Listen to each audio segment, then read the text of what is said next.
Hello everyone and welcome. Today I'm doing a somewhat different video than I usually do.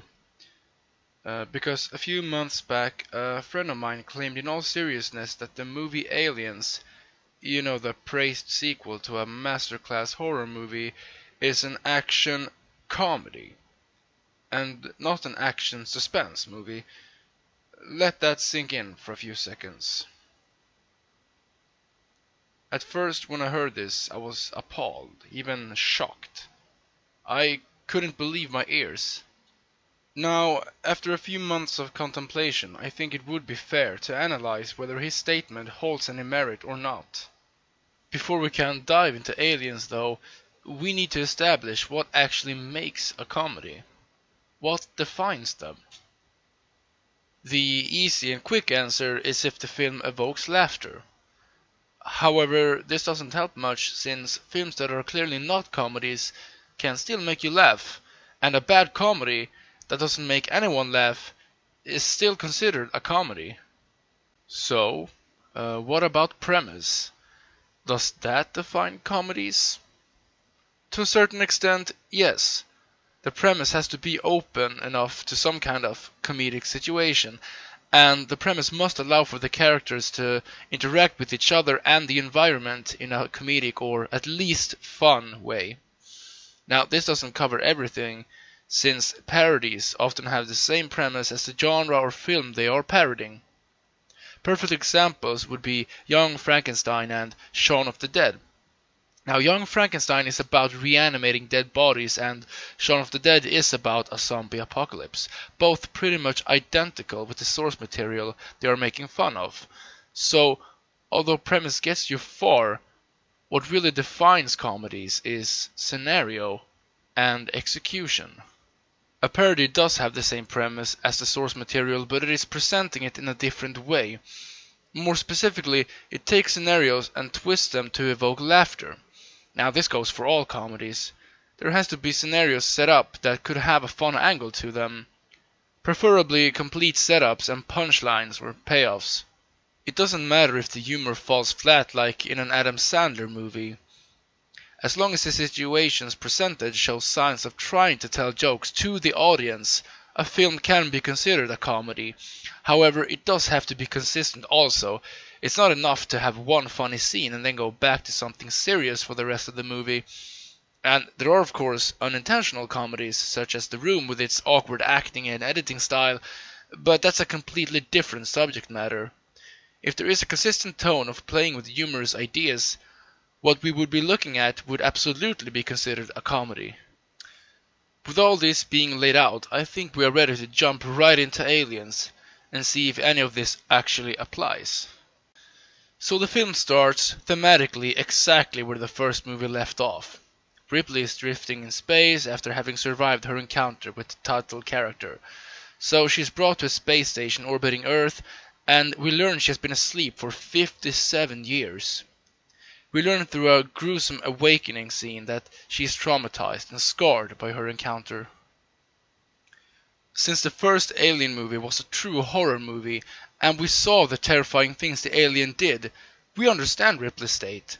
And things get even worse for her when the businessmen and officials don't believe her story. So, in order to not waste too much time, I'm just gonna say it.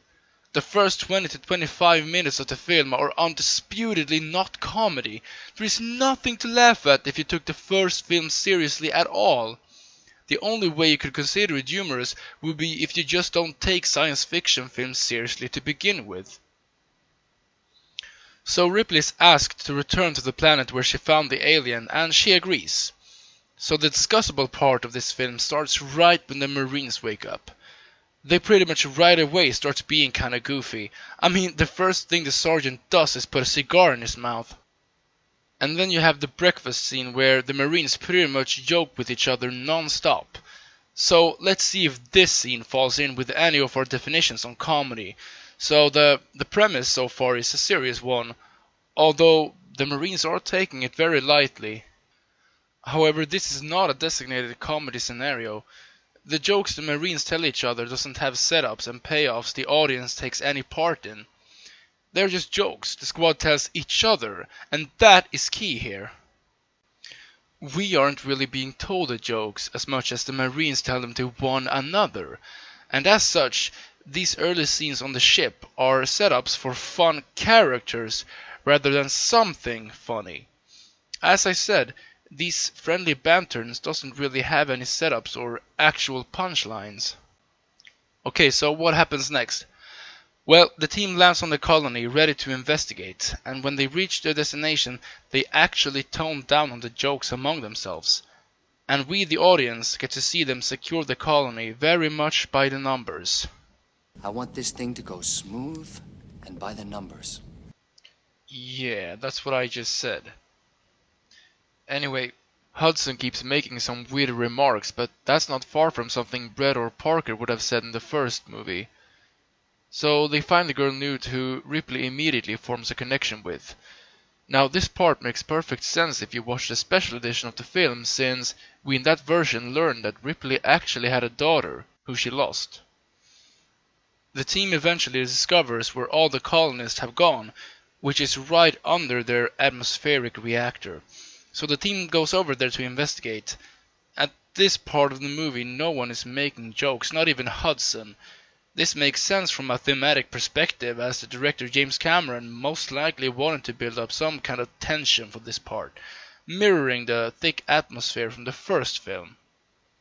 So, no comedy here.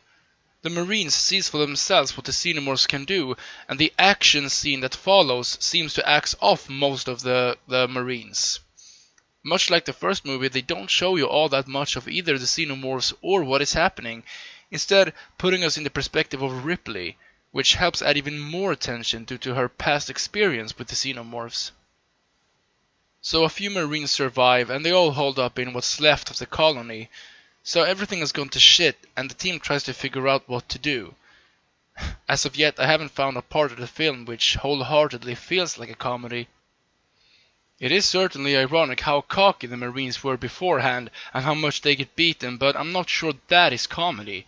Again, setup and payoff.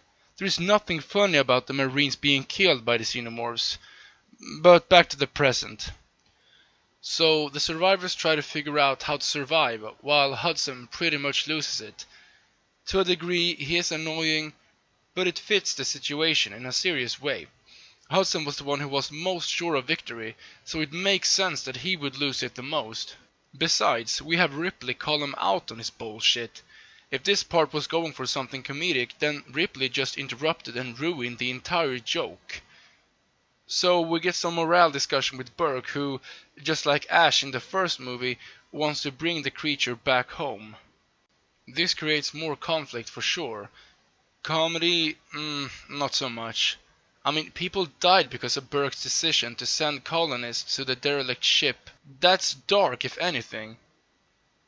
They send away the android Bishop to retrieve an escape shuttle for them, and shortly after that, the aliens attack.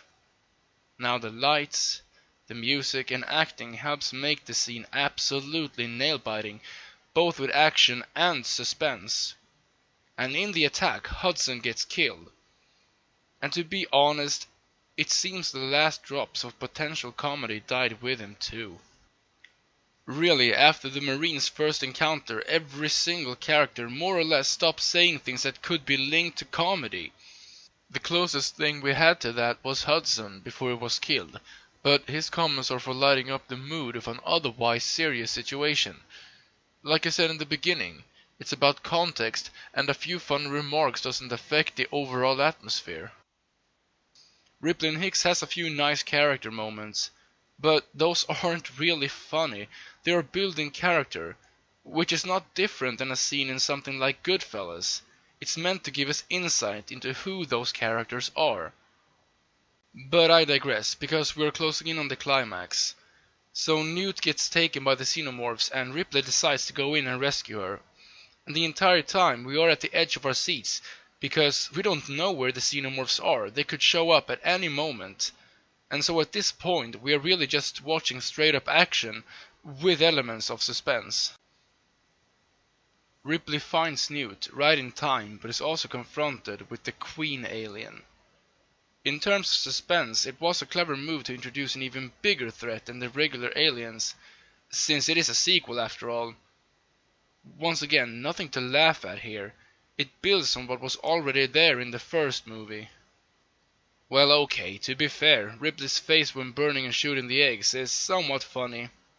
Not a deal breaker though, not something that changes the genre of the film. So they get out while hunted by the Queen, and they get picked up by Bishop in the shuttle. And in terms of action, the music here is very clear in the more action-oriented tone.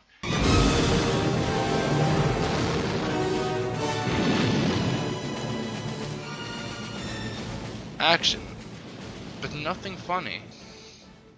It kinda goes right back to suspense again though, as the Queen shows up well on board the Sulaco spaceship.